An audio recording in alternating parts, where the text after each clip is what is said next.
what we call the new poor, people and households who had never been poor prior to COVID and had fallen into poverty during COVID and the subsequent poly-crisis.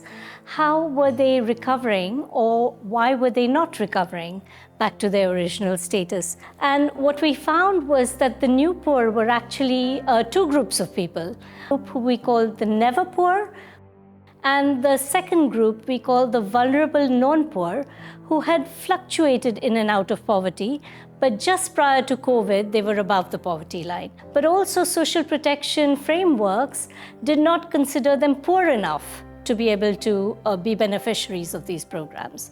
So if there were processes of mobilizing households in order to make collective demands, that would be an important task for governments to undertake. That social protection must be accessible to all households. And also issues of honor and shame have to be tackled so that all households feel it's dignified to access social protection. So labor market intervention on the part of government is very important to increase possibilities for jobs. Think about new ways of accessing credit for these households that enables them to recover in the most positive way.